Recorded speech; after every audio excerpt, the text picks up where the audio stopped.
2016 is set to be a huge year for golf, with the newly formed Big Three of Jordan Spieth, Jason Day and Rory McIlroy heading up a new generation of major champions.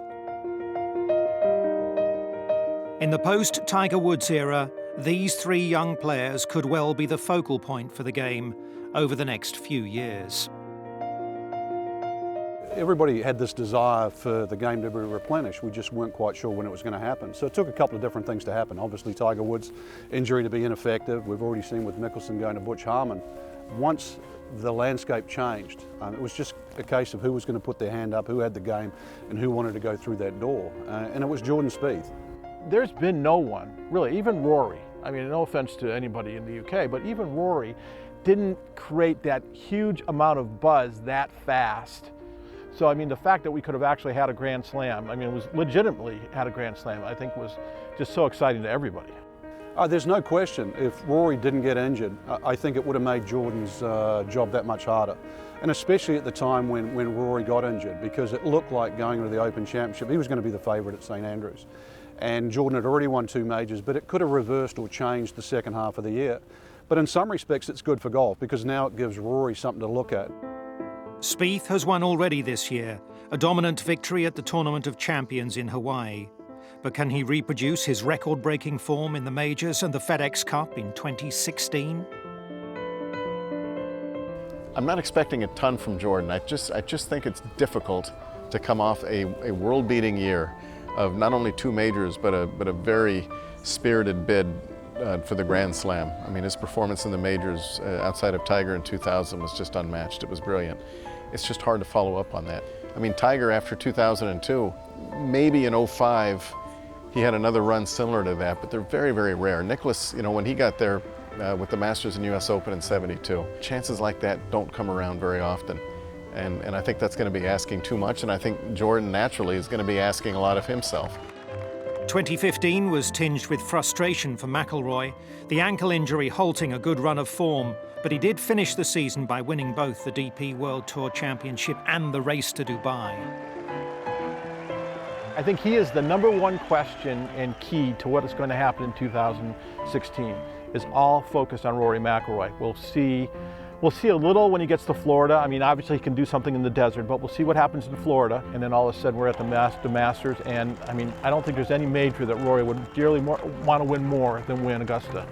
Anyone who's ever picked up a golf club would love to swing the club as Rory swings it. But there's more to golf than just the swing. There's a lot that goes on in the head. And I think what Jordan Spieth has is something that separates him from most of the other players, and it's this incredible mental strength that he has. So for pure excitement, Rory, but if you like pure excellence, then I think maybe you'd sway towards Spieth, which is what makes it so fascinating.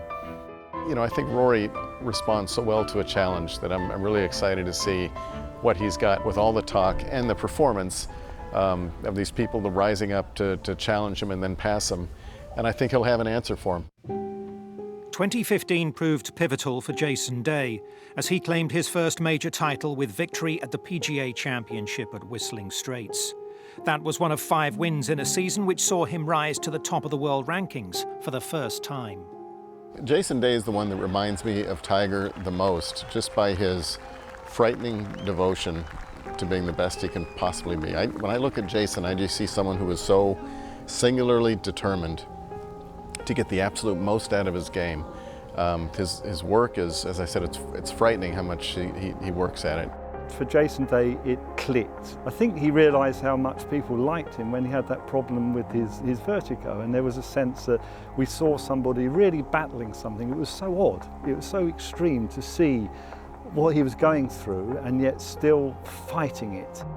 We've known for years that this guy can really play, but it just wasn't clicking. And sometimes it never clicks, and some really great players never get that breakthrough. And yet he suddenly realised, I think, yes, I can do this, and was determined to do it, and then came through and did it, and then got to #1. What a fantastic achievement after what he did. And so that's what's created this, the Big Three, if we like, the new great triumvirate. I think it's interesting the fact that we have 3 guys and 3 very, very different players. Jordan, I think mentally is the best. I think Jason Day has the best work ethic. And I still think that Rory McIlroy has the most talent out of there. So the fact that they're so different, and also from 3 different parts of the world. So to me, it's a perfect blend right now, and they're up for the competition too. They're willing to beat each other. Whilst these 3 have certainly provided the most exciting battle for supremacy in recent memory, a return to form of a healthy Tiger Woods would still take the men's game to another level.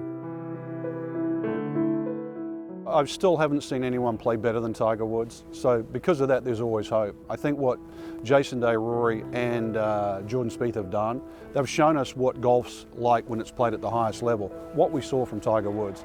Until they surpass that level, I think there's always hope that a fit and healthy Tiger Woods could probably do what Jack Nicklaus did in his 40s, and that's be good enough to beat the youngsters in the game. But a lot of ifs there, and health is the biggest one. In sports, when you have such a huge icon go away, there's usually a void. But there has been no void with the fact that Tiger's gone, because you just said we've had all these really young and very, very good players. And so I think that's one of the things that's happened. The other thing is that you have allegiances. I mean, fans now have allegiances. I like Jordan, I like Rory, I like Ricky, I like Jason. It's completely different than when they were all focused on Tiger. And so I think you'll see, first of all, you see the fans spread out a little more over a golf course, because before it was always just one group. But I think too, there's just a lot more interest in the individual players now than there was when it was just with Tiger. And what will happen going forward is unclear, but I think what is clear is it's going to be very, very exciting in 2016.